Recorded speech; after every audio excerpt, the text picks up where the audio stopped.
Welcome to October's monthly market update.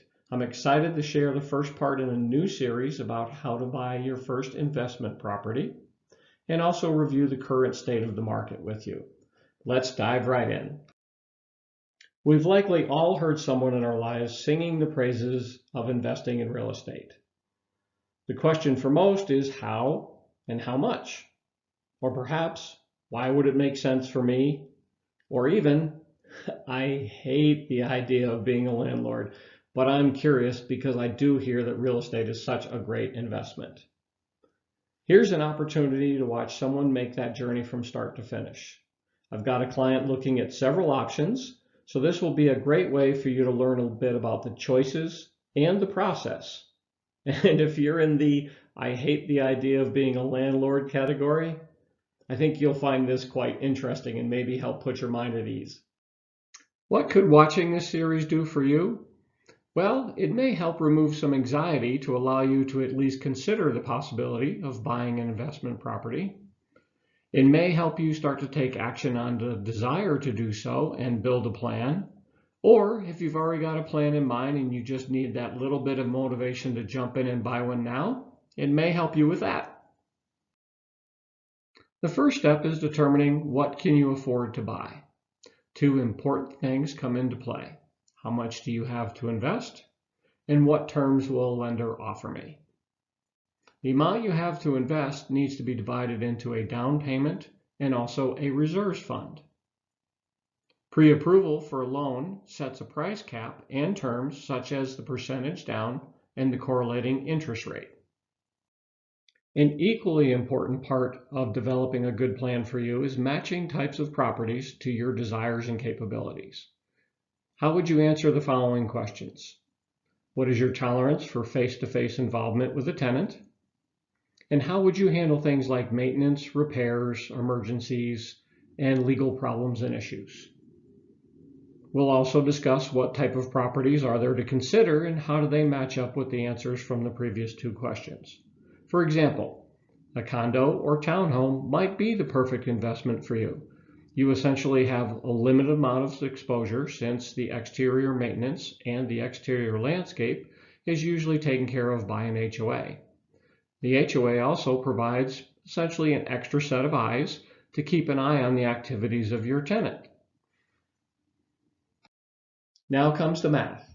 Based on how much you've saved, we'll need to determine, based on lender requirements, the down payment as well as the reserve fund. In the transaction I'm working right now, the buyer's pre-approval includes a requirement for a 20% minimum down payment. The buyer saved a total of $80,000 to invest in this particular property.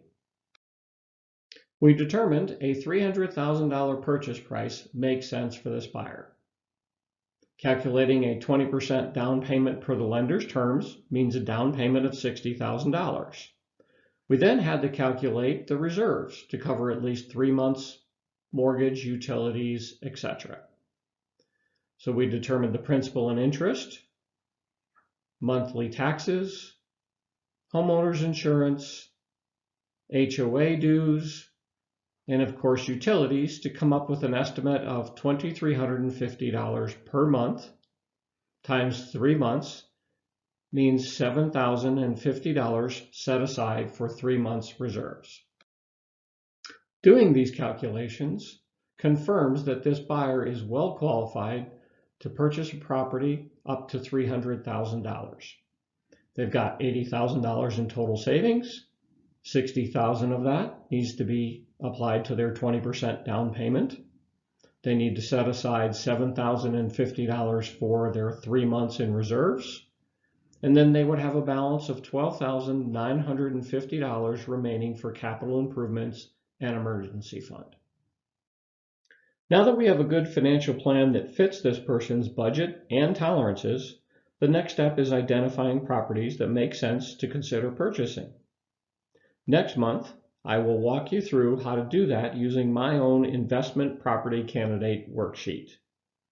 Of course, if this has sparked your interest and you'd like to talk before then, by all means, reach out to me and we will get together in person. Now let's take a quick look at the current state of the real estate market. To do that, we'll look at the top 4 that we commonly hear about in the press: sales volume, inventory, median sales price, and days on market. Sales volume for last month dropped 13.4% from August. However, it was 10% higher than what we saw in 2018. Inventory dropped for the 3rd month in a row. That is the first time out of the last 5 years that inventory has dropped in July, August, and September. And when we annualize the numbers, we are at a 60-day supply of homes, a very balanced market. Median sales price in September was $412,500. That's up 4% from last year. Average days on the market is identical to what it was this time last year at 40 days. Now, as I always do, let me take you a bit deeper into the market so that you have a clear understanding of what this all means for you as a buyer or seller. 2019 is the first year in 5 years that the ratio of sold price to list price never hit 100%. What that means to you is that for the first time in 5 years, buyers have actually been able to get a discount consistently throughout the year. In fact, buyers got about 1.2% more of a discount in 2019 versus 2018. However, with the median price increasing 4%, sellers are still doing quite well. It's just that sellers' expectations of how much their home appreciated is slightly higher than what the market will bear. Interest rates have definitely helped buyers. Lower rates have improved affordability by more than compensating for the appreciation in home prices. Bottom line, sellers' home values are still increasing, albeit at a slower pace than previously, but buyers are in a bit better position to not only afford the home, but get a little bit more of a discount than they've gotten in the last few years. That's everything I have to share with you for now. I appreciate you watching. I hope you found the information valuable, and thanks as always for the repeat business and referrals, and we'd love to hear from you if you're in the market.